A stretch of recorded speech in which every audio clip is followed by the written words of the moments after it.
इस video lecture में मैं स्टार्ट कर रहा हूं, जो है पहला हेडिंग ले रहा हूं मैं एफिशिएंसी ऑफ एरोबिक रेस्पिरेशन। बड़ा सिंपल है, ठीक है। यहां पर मैंने हेडिंग लिया एफिशिएंसी ऑफ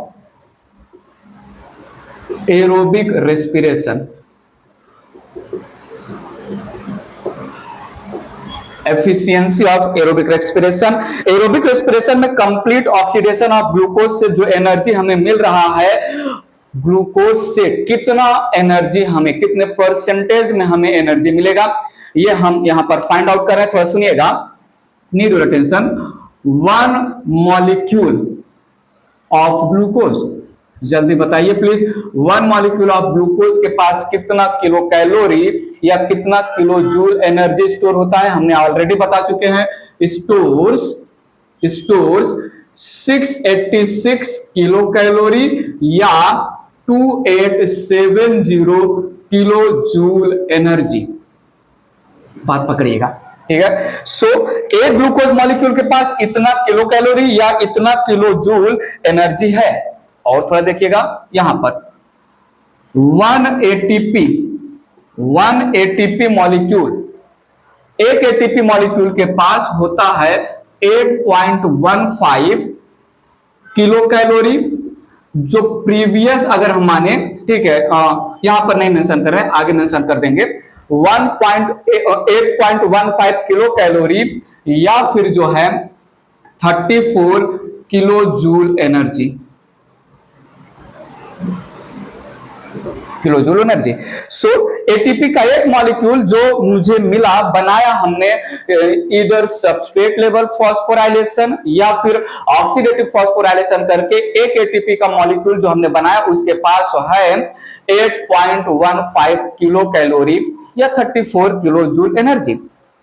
एक ग्लूकोज मॉलिक्यूल के पास है 686 या 2870 एनर्जी, और एक एटीपी के पास है 8.15 या 34 एनर्जी।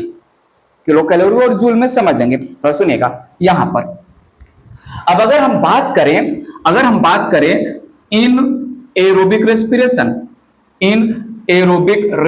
थोड़ा सुनिएगा। इन एरोबिक रेस्पिरेशन ग्लूकोज का कंप्लीट ऑक्सीडेशन हुआ और जो साइटोसोलिक या ग्लाइकोलिसिस में 2 मॉलिक्यूल ऑफ NADH2 हमें मिला था, वो मैलेट अस्पार्टेट शटल के थ्रू इंटर किया ऑक्सीडेटिव फॉस्फोराइलेशन में पार्टिसिपेट करने के लिए, जहां पर हमें 38 एटीपी मिला, 38 एटीपी। सो यहां पर अगर एफिशिएंसी निकालें तो 38 एटीपी, ध्यान दीजिएगा, into 34 kilo joule energy upon 2870 kilo joule energy into 100,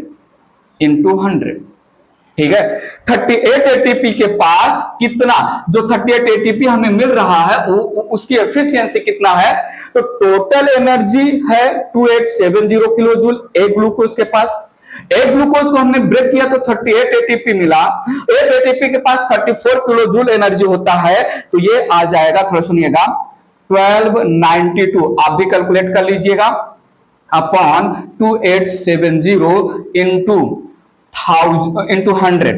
सो ये आ जाएगा कुछ जो है 45.14% एनर्जी का एफिशिएंसी मिला हमें। अगर हम यहां पर 36 एटीपी कंसीडर करें तो 36 इंटू 34 अपॉन 2870 इंटू 100 कैलकुलेट करिएगा प्लीज। ये कुछ आएगा 42.167 या 42.67 मेरे दिमाग में चल रहा है, 067 देख लीजिएगा प्लीज, परसेंटेज कैलकुलेट कर लीजिएगा, मोबाइल लेके फटाफट कैलकुलेटर लेके। सो ध्यान दीजिए, ग्लूकोज के पास है एनर्जी 2860 किलो जूल, और हमें after complete oxidation of the glucose 38 ATP के फॉर्म में हम ग्लूकोज की एनर्जी को स्टोर कर रहे हैं, जो टोटल ग्लूकोज का 45% एनर्जी बना पा रहे हैं। मतलब क्या हुआ, 55% energy stored in the glucose molecule, it goes waste in the form of heat, not exactly waste, body को वार्म करता है. So ये था efficiency, how efficiently the energy stored in one molecule of glucose can be converted into usable form of energy, that is ATP. केवल 45% या 42%, तो approximate हम 45 consider कर रहे हैं 38 ATP के कंडीशन में. इरेज करता हूं इसको, ध्यान दीजिएगा. आगे मैं मेंशन करते हुए चलता हूं दैट यहां पर from complete oxidation of one molecule of glucose only 45%, हम जो है अप्रोक्स ले रहे हैं 45% energy of glucose, only 45% energy of glucose converted into ATP, currency of energy या एनर्जी करेंसी. पर सुनिएगा, rest 55% of energy released as heat. ठीक है, तो ये रहा efficiency of the aerobic respiration. ये कैलकुलेशन आप जो है किलो कैलोरी के लैंग्वेज में भी करेंगे तो सेम 45-42 के आसपास आएगा.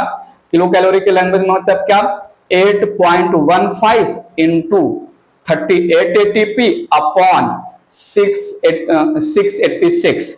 हम किलो कैलोरी का वैल्यू ले रहे हैं, एक ATP से 8.15, एक ग्लूकोज के पास 686 किलो कैलोरी एनर्जी होता है. उससे भी कैलकुलेट करके आप देख